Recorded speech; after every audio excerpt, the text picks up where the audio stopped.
What's up to all of my people, and welcome to Stoniecast number 127 and season 4, episode 25 of Thoughts and Hunches, Making Money in Bunches and Sucker Punches.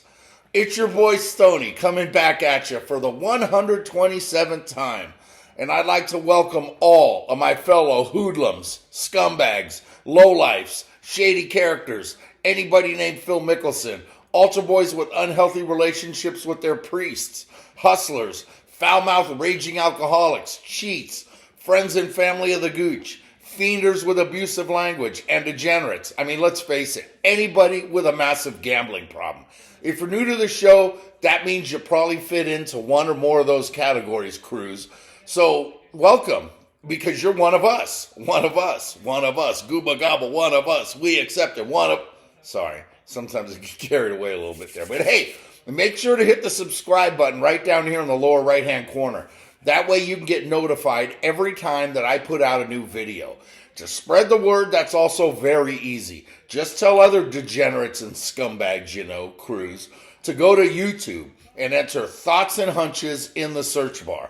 That'll take you directly to my page, and that way you can get dialed into everything that I drop on you. Also, if you're new to the show and you don't know what's what with this channel, it's college and football pro winners, right? College and pro football winners, right? MLB playoff winners and college basketball winners. I give you my picks to get you to the window with a ticket to cash. The books, they're not expecting a guy like me to deliver this many winners. I'm an outlier and a disruptor. I'm like the Beastie Boys. Step into the party, disrupt the whole scene. It's what I do, right? I go to the mattresses for you, and I get the info every week. This is the real deal, so there ain't no practice here. We ain't talking about the game. We talking about practice, man. No, not the game, but talking about practice, man. Still one of the greatest ever press conferences. I love it, right? You can chalk those up to the best press conferences ever, along with Bob Knight's game face discussion. What's a game face? Jim Mora's playoffs. Herm Edwards, you played to win the game. And one of my favorites by fellow Oakland native Marshawn Lynch when he famously said, "I'm just here so I don't get fined." Now, before I get to the picks, I have a few thoughts and programming notes as usual. Before I get to my story, I want to tease my takes on the impending collapse of the NCAA. And I'll get into detail about that next week in Stoniecast 128 when it's not Super Bowl week. In the meantime, I'm going to tell you my story and how it relates to sports gambling. In the 70s, I had some relatives that were bookies, right? Now, I was in 3rd grade, so I didn't know what a bookie was. Instead, my dad would get football parlay cards from them every week and would place a $5 bet for both my brother and I to pick the teams we liked on the parlay cards. That's how I got introduced to it. Very easy. 5 years later, my relatives rented out the downstairs unit of our house in Oakland for $500 a month in cash, which was big money back in '83, and immediately installed 7 phone lines additionally.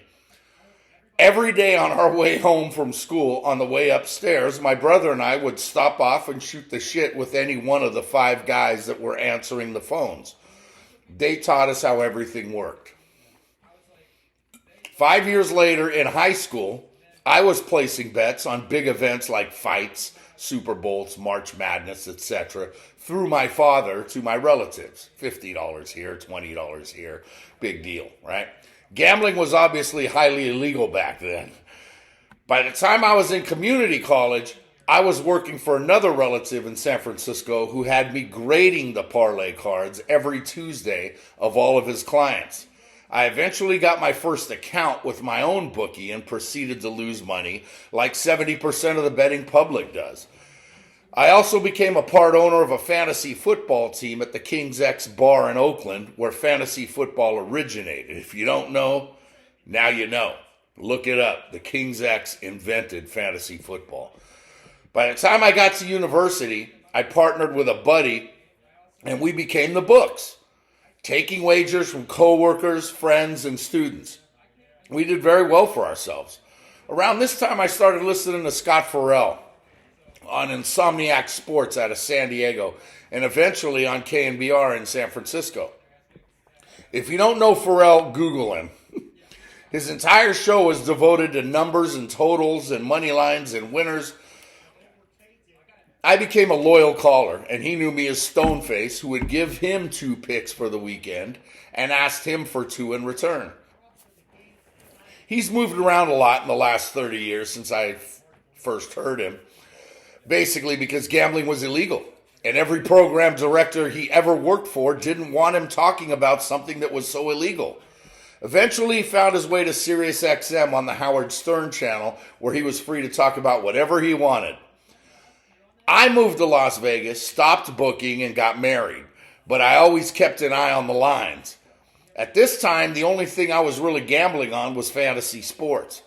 In 2012, Tony Romo, who at the time was the quarterback for the Dallas Cowboys, was told by the NFL not to attend a fantasy football event in which he was scheduled to appear because it was illegal. And it became a big brouhaha around, because it's illegal and you're not supposed to do that, Tony. Around the same time, I started my own blog, which was called Stoney's Lock Club on blogspot.com. Remember that one? And it's basically the same thing I'm doing now, only in written form instead of a Stoniecast. Friends told me to start the Stoniecast, and I'm now nearing the end of season 4 with over 125 videos.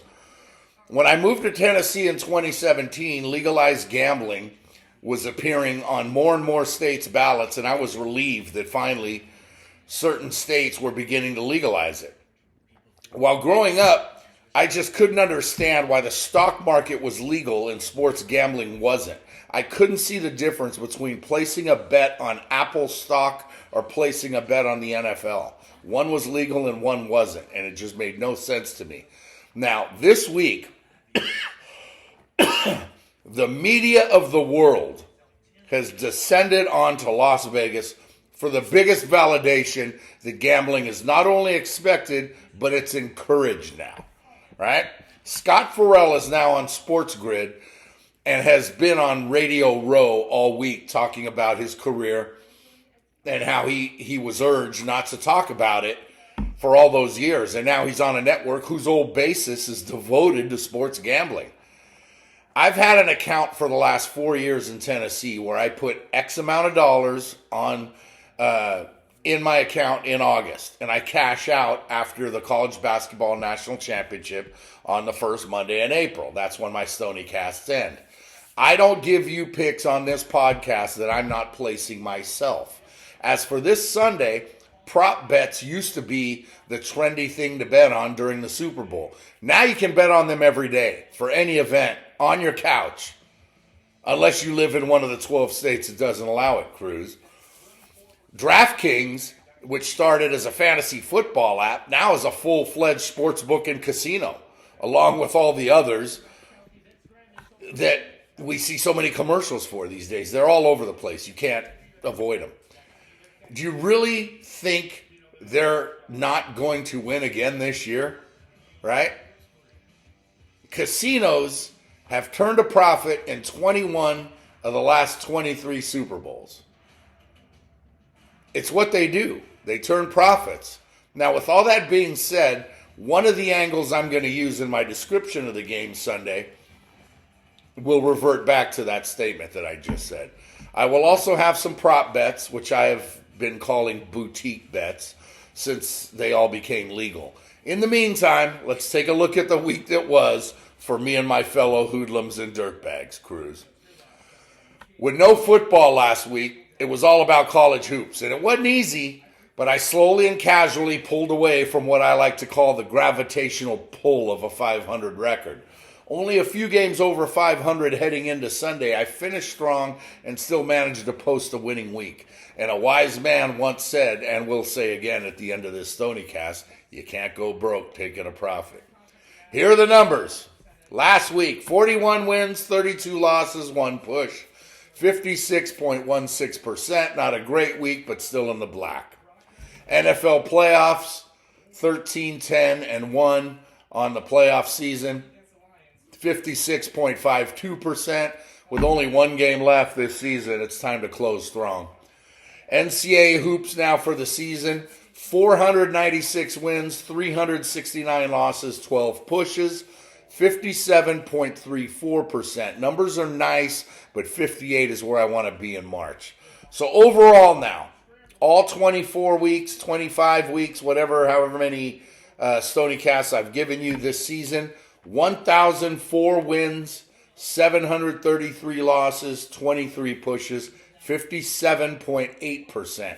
Numbers dropped from the 58th percentile because of last week, but I'm now over 1,000 wins on the season. You're welcome. I mean, please remember that all these picks are 100% free. So for all those touts out there that give you 75 to 80% winners, come on. We all know you're full of shit, plus you're charging for these picks. With me, just come to YouTube every week, and what I'll do is I'll drop my plays on you for free. You can also follow me on the X platform. It's Stony Woods. That's STONIE Woods, where I give you winners. And when I give you winners, this is all I have to say. Pay him. Pay that man his money. Wait a minute. Where did that come from? Pay him. Again. Pay that man his money. Tell him, KGB. Teddy motherfucking KGB. The last few days in college hoops, I've been giving you picks in the comments section of Stoniecast 126. And after a couple of days this week in which I've been clearly dominant, I'm sitting already at 30 wins, 15 losses going into the 3 games being played right now. And, I'm looking good. So only a true catastrophe is going to prevent me from making it 4 straight winning weeks. Super Bowl Eve has always been one of my favorite days of the year because I can geek out on more college hoops than you can possibly imagine. Are you ready?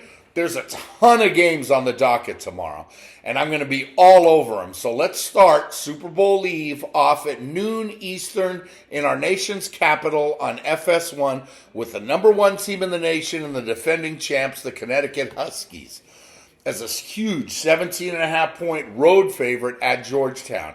Since I'm going to play so many games Saturday, I'm going to dispense with the breakdowns and just give you the winners. Here I'll take Georgetown and all those points at home. Noon Eastern in Colin Baton Rouge on ESPN. Give me 16th ranked Alabama minus 6.5 on the road at LSU, because anyone that's taking LSU nowadays is just drunk. Noon Eastern on the Big Ten Network in Piscataway. I'm on Rutgers at home catching 4.5 against 11th ranked Wisconsin. Noon Eastern on ESPN2, I like Syracuse at home as a 2.5-point home dog against Clemson. 12:30 Eastern on Big Fox at the Cintas Center in Cincinnati. I'm going to take number 19 Creighton as 1.5-point road dogs at Xavier. 1 Eastern in Columbia on SEC Network. 15th ranked South Carolina is cruising right now. So I'll take the Gamecocks at home, laying 13.5 over hapless Vanderbilt. Poor Vandy. 2 Eastern on FS1 in the Big East. Hinkle Fieldhouse. I like Butler, minus 4.5 at the Hink at home over Providence. 2 Eastern in North Carolina. My boys from Stony Brook are smoking hot right now. So give me the Seawolves on the road, minus 3.5 at Campbell. You may call me a homer, call me whatever. He's just taking them because they have Stony in their name. They've covered 8 of 10, 8-2 in their last 10 ATS. 2 Eastern on ESPN in Durham in the ACC. I'm on 9th ranked Duke here at home, minus 12 over Boston College. Duke should roll. In the Big 12 at 2 Eastern on ESPN2 in Ames, give me TCU here on the road, catching 7 at 14th ranked Iowa State. 2 Eastern on CBS in East Lansing, I'll take Michigan State as 2.5-point home favorites over Illinois. In the Missouri Valley Conference at 2 Eastern in Springfield, I like red-hot Indiana State to keep on rolling, and I'll lay the 5.5 on the road at Missouri State. At 3 Eastern in Austin on the Longhorn Network, I'm going to dance with West Virginia here as 13-point road dogs at Texas. 3:30 Eastern on SEC Network in Gainesville. 12th ranked Auburn is hot right now, but Florida is tough at home, so I'm going to roll with the Gators as 1.5-point home dogs with a sprinkling on the money line. Outright winner there. 4 Eastern in the Queen City, I'll take 5th ranked Houston to get back on track as 5.5-point road chalk at Cincinnati. 4 Eastern on CBS in Lexington. As bad as Gonzaga needs a quad one win right now, it's a tall order for them to travel cross country and face a team that's lost 2 straight at home. So I'm going to take 17th ranked Kentucky here at home at Rupp Arena as 4.5-point favorites. 4 Eastern on ESPN, give me number 3 North Carolina as 4.5-point road chalk at Miami, who's been struggling, and North Carolina is going to bounce back from their loss to Clemson. 4 Eastern in Maryland, give me, I don't know, call me crazy, but Quinnipiac is rolling right now, so give me the Bobcats as 1-point road chalk at Mount St. Mary's. At 4 Eastern in Columbus on FS1 in a battle of 2 disappointing Big Ten schools, I like Maryland on the road, catching 3.5 at Ohio State. Ohio State's in trouble. 4 Eastern in Lubbock, give me 23rd ranked Texas Tech as 7-point home favorites over Central Florida. 4 Eastern on the ACC Network in Winston-Salem. I'm going to dance with North Carolina State on the road, catching 8.5 at Wake Forest. 5 Eastern on the Pac-12 Network in Eugene, I like Oregon as 2.5-point home chalk over Washington State. 5:30 Eastern on Big Fox in Berkeley. I'm going to dance with UCLA here on the road as 2.5-point dogs at Cal where they shouldn't be dogs. 6 Eastern on SEC Network in Fayetteville. I'm on Georgia here as 1.5-point road dogs at Arkansas. 6 Eastern back in the Missouri Valley Conference on ESPNU. Give me Drake on the road catching 4.5 at Bradley. It seems like every Saturday the game of the day is in the Big 12, and tomorrow's no different. 6 Eastern, Allen Fieldhouse in Lawrence on ESPN. As dangerous as the Jayhawks are right now, I got to take 13th ranked Baylor as 6.5-point road dogs at number 4 Kansas. Probably a middling action there. 6 Eastern on FS1 in Milwaukee. I'm on 7th ranked Marquette as 7-point home chalk over St. John's. 6:30 Eastern in the land of Lincoln on the Big Ten Network. Give me Nebraska as 8-point home chalk over Michigan, who's just toast these days. Not good. Get it together, Juwan. 7 Eastern on the Pac-12 Network in Corvallis. Here's another classic middle as Washington wins on the road but can't cover the number. Give me Oregon State +6 at home over the Huskies. 8 Eastern on the CW in Tallahassee. I like Virginia's 2-point road chalk at Florida State. 8 Eastern on CBS Network at the Pit in Albuquerque. I like UNLV catching 12 on the road at 25th ranked New Mexico. Excuse me. Give me a quick little breather here.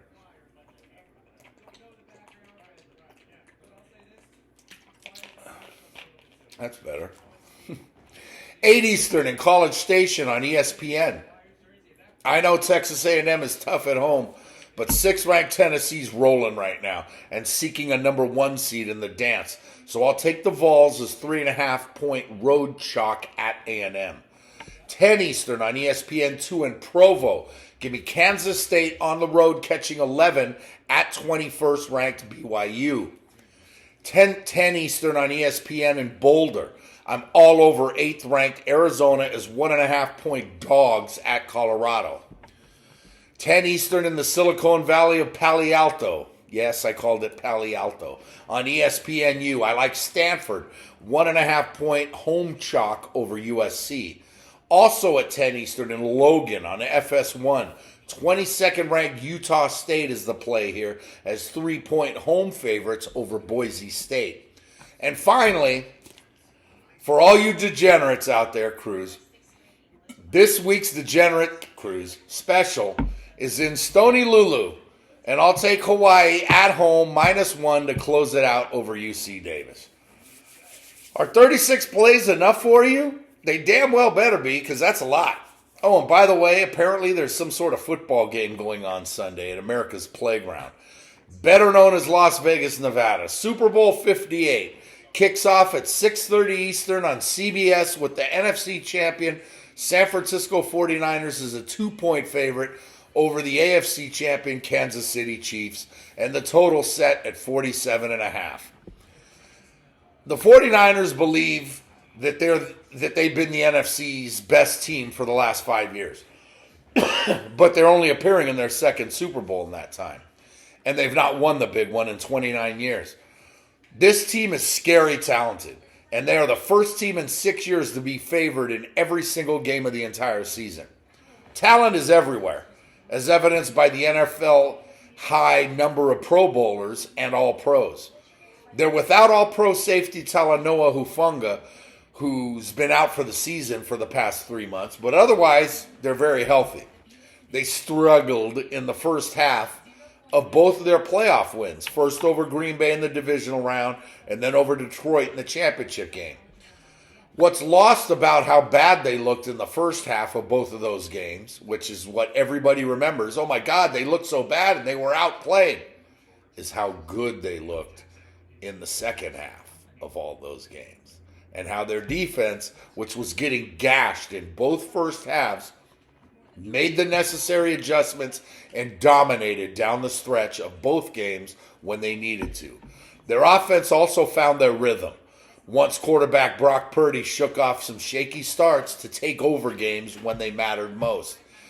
The NFL's two best chess pieces feature back Christian McCaffrey, wideout Deebo Samuel. They serve their purpose as the weapons that Purdy has at his disposal to go along with Brandon Ayuk, George Kittle, the best left tackle on the planet, and Trent Williams. Defensively, they're just as stacked with a bevy of all-pros in Nick Bosa, Chase Young, Javon Hargrave on the line, Dre Greenlaw, Fred Warner at linebacker, former Chief cornerback Charvarius Ward, all being key cogs. Kansas City had, by what most would agree, is an off year during the regular season. But they've played their best 3 games in the playoffs when it matters most. From a freezing cold win at home over Miami in the wild card round, to road wins at Buffalo and at Baltimore in the divisional and championship games. The Chiefs have found their stride at the right time. There's no doubting that. Kansas City is aiming to win their 3rd Super Bowl in 4 years, and their cast of characters may not be that well known yet, but that's because they're young and very talented. Patrick Mahomes guides the offense and is the be-all, end-all, with some already proclaiming him as the top 10 all-time quarterback at only age 28. Travis Kelce's his go-to guy every time he drops back to pass, and while Kelce didn't have the best season, he's been unguardable the last 2 games. Isaiah Pacheco runs hard and is a key complementary piece that head coach Andy Reid will need to perform on Sunday so the 49ers can't key on Mahomes. Their wideouts have had a litany of issues this year, from drops and head cases, but it's the Kansas City defense that's carried this team this year, led by do-everything tackle Chris Jones and edge rusher George Karlaftis. A young but very talented secondary has more than held their own this season as well. The head coaching matchup between Andy Reid and Kyle Shanahan cannot be understated either. As Shanahan is basically Andy Reid 20 years ago, a brilliant offensive mind that hasn't won the big one yet. Reid won't be coaching in 10 years. We know this. But he's at the top of his game right now. Could this be his last game, win or lose? That's been rumored. There's actually bets on that too. He's aiming for his 3rd ring, and that's what he wants. The line itself opened at 2.5, dropped to 1.5, but it's settled at 2 and has basically been there all week. With McCaffrey and Samuel both healthy, SF went 16-9 against the number this year. No matter how many aces Mahomes has up his sleeve, the Chiefs have not faced a more comprehensive attack than what they're going to see on Sunday with stars everywhere. With 74% of the betting handle on the Chiefs and 75% on the over, I must go back to what I talked to earlier. Casinos have only lost twice in the last 23 Super Bowls. You really think they're going to allow all this Chiefs and over money to leave town? Nope. Not going to happen. Give me the Niners and the under, which may be 28-28 all time, but has hit in 4 of the last 5 Super Bowls. SF wins it 24-20. Let's have some fun with some props. Because, you know, when you play props, after they're all over, all you want to hear is, Pay him. Pay that man his money. I love you, KGB. Will there be a 2-point conversion attempted? I say yes, plus 128. Will the team that scores last also win the game? Usually it's yes. I say no, plus 225. Great value. Shortest touchdown scored. I say under 1.5 yards at minus 170. Yeah, it's a steep price, but there's been a 1-yard touchdown in 7 of the last 8 Super Bowls. Nick Bosa to have 2 sacks at least.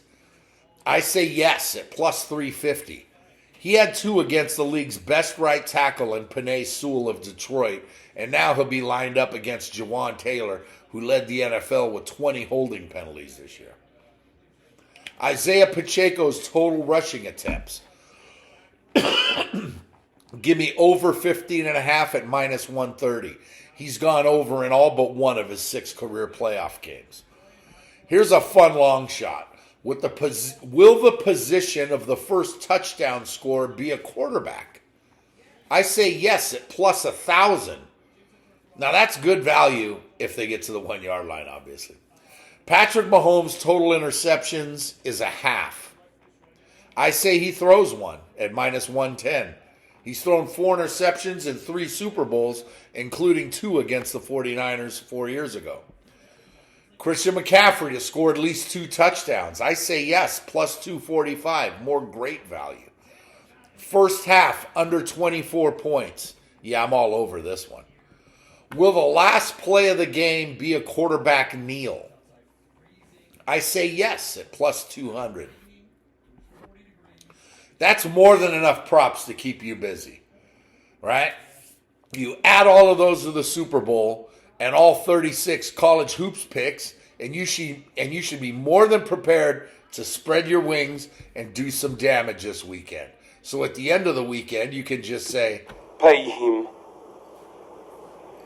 Pay that man his money. Sing it, Teddy. As a reminder, check back in every day in the comments section of this video right here until Stoniecast 128 next Friday night around this time also. I'll be dropping college hoops winners in there every single day starting on Sunday. So until then, just remember that if you want to win big, you got to bet big. You can't go broke taking a profit. Scared money don't make money. Now for me, the action is the juice. There's money on the streets that can't be ignored. And finally, good luck to you. Miss you, Gooch, my brother. Pay him. Pay that man his money.